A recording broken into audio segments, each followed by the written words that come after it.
Assalamualaikum warahmatullahi wabarakatuh. Perkenalkan, nama saya Nila Masaira dari tingkat 2A. Jadi di sini saya akan mempresentasikan hasil analisis dan penerapan asesmen kebutuhan edukasi mencegah pergaulan bebas pada remaja. Nah, di slide berikutnya ini ada pendahuluan. Nah, di pendahuluan ini dijelaskan bahwa remaja merupakan masa transisi yang ditandai perubahan fisik, psikologis, dan sosial. Rasa ingin yang tinggi tanpa pengetahuan dan pengawasan yang cukup dapat membawa remaja terlibat dalam pergaulan bebas. Nah, dalam pergaulan bebas ini berdampak pada perilaku beresiko seperti seks bebas, lalu penyalahgunaan jas, lalu kehamilan yang tidak diinginkan, dan juga penyakit menular seksual. Nah, oleh karena itu diperlukan asesmen kebutuhan edukasi sebagai upaya promotif dan preventif yang sesuai dengan kebutuhan remaja. Lalu selanjutnya di sini juga ada tinjauan teori. Nah, tinjauan teori ini adalah asesmen kebutuhan edukasi yang prosesnya itu untuk mengidentifikasi kesenjangan antara kondisi nyata dan kondisi ideal. Nah, dalam perilaku kesehatan ini yang menjadi dasar pengancaman promosi kesehatan itu adalah pergaulan bebas. Nah, pergaulan bebas ini merupakan perilaku yang melanggar norma sosial dan moral serta berdampak negatif bagi remaja. Nah, pencegahannya ini yang dapat dilakukan kita ini adalah melalui edukasi kesehatan reproduksi, lalu penguatan nilai norma, moral, dan pengembangan life cyclist. Lalu, promosi kesehatan ini bertujuan untuk memperdayakan remaja agar mampu mengkontrol dan meningkatkan kesehatannya melalui pembentukan sikap dan perilaku yang sehat. Lalu di selanjutnya ini ada metodologi. Nah, yaitu wawancara ini dilakukan kepada remaja secara individu yang mengetahui tingkat pengetahuan sikap serta pandangan remaja yang mengenai pergaulan bebas. Lalu observasi yang dilakukan ini untuk menilai perilaku sosial remaja serta ketersediaan kegiatan promosi kesehatan di sekolah. Lalu instrumen yang digunakan ini berupa panduan wawancara dan lembar observasi. Nah, di sini juga ada identitas responden yang saya wawancarai kemarin. Yang namanya ini adalah Vina Aprilia yang berjenis kelamin perempuan, lalu usianya itu 18 tahun dan saat ini dia sedang menduduki kelas 3 SMA. Lalu di sini juga ada beberapa pertanyaan yang sudah saya buat dan saya tanyakan kepada Vina. Yang pertama itu ada, apakah Anda mengetahui apa yang dimaksud dengan pergaulan bebas? Nah, jawaban responden ini adalah pergaulan yang tidak memiliki batasan. Lalu catatan pengamatannya ini, responden menjawab dengan cukup percaya diri. Nah, dapat disimpulkan ya bahwa dari jawaban si responden ini, dia sudah memiliki wawasan umum tentang pergaulan bebas. Lalu yang kedua ini ada, menurut Anda, apa dampak pergaulan bebas bagi remaja?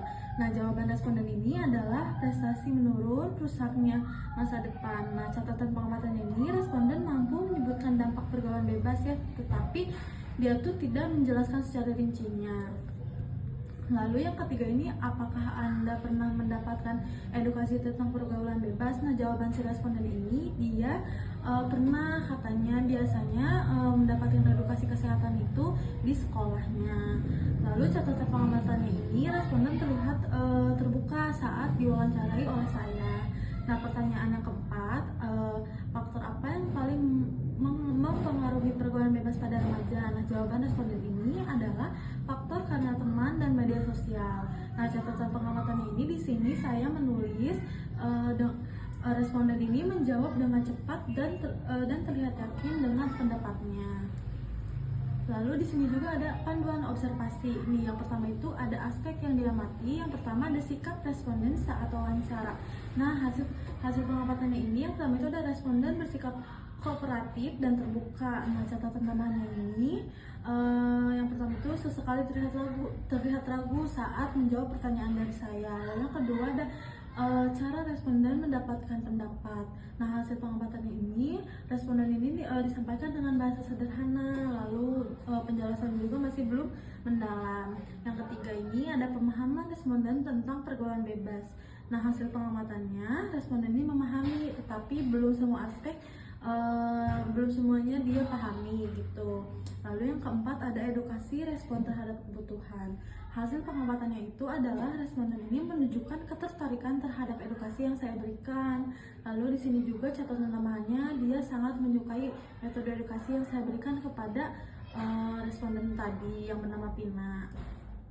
Lalu di sini ada kesimpulan dari hasil observasi tadi. Nah, sebagai besar remaja ini sudah memahami pergaulan bebas secara umum, namun masih kurang memahami dampak dan pencegahannya nih. Lalu karena itu kita harus memperlakukan edukasi kesehatan yang menekankan perilaku pergaulan yang sehat gitu kepada si responden tersebut atau ke remaja-remaja yang sekarang sedang menduduki kelas 3 SMA ataupun yang lainnya. Lalu di sini juga ada rencana tindak lanjut bagi promosi kesehatan. Yang pertama ini ada melaksanakan penyuluhan kesehatan tentang pergaulan sehat dan pencegahan pergaulan bebas. Lalu yang kedua ini ada mengembangkan media promosi kesehatan berupa poster, leaflet, lalu kita juga harus membuat video edukasi atau edukatif. Lalu yang ketiga ini melibatkan guru BK, orang tua, dan juga tenaga kesehatan dalam program edukasi yang berkelanjutan.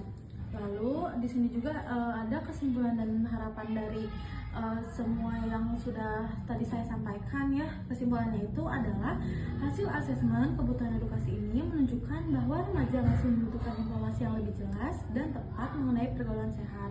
Nah, walaupun sebagai remaja ini sudah memahami pengertian pergaulan bebas atau pemahamannya juga tentang dampak dan upaya pencegahan.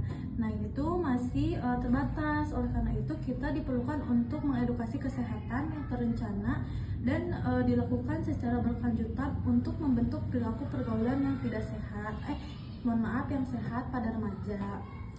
Lalu di sini juga ada harapannya nih yang diharapkan oleh sekolah ini, yang diharapkan sekolah dan tenaga kesehatan dapat meningkatkan kegiatan promosi kesehatan melalui pendekatan yang partisipasi, menarik, dan disesuaikan dengan karakteristik remaja, sehingga pesan yang disampaikan oleh kita dapat dipahami dan diterapkan dengan baik dalam kehidupan sehari-hari mereka.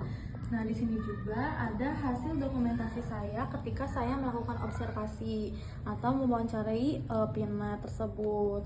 Baik, terima kasih. Segitu saja yang bisa dapat saya sampaikan. Kurang lebihnya mohon maaf. Wabillahi taufiq wal hidayah. Wassalamualaikum warahmatullahi wabarakatuh.